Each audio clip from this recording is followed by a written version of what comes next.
how to hide your desktop icons on a Mac. So let's say your desktop currently looks like this with several folders and icons across it, and you want to make it look like this. Well, I'm going to show you the quickest and easiest way to do that right now. So first of all, we press and hold Command and then press the space bar. And that will open up your Spotlight search.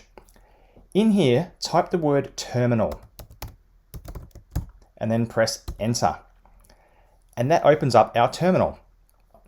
In the description below, I have 2 lines of text.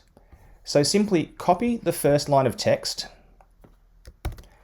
Command C or just copy, and in the terminal, Command V or simply paste it and press return.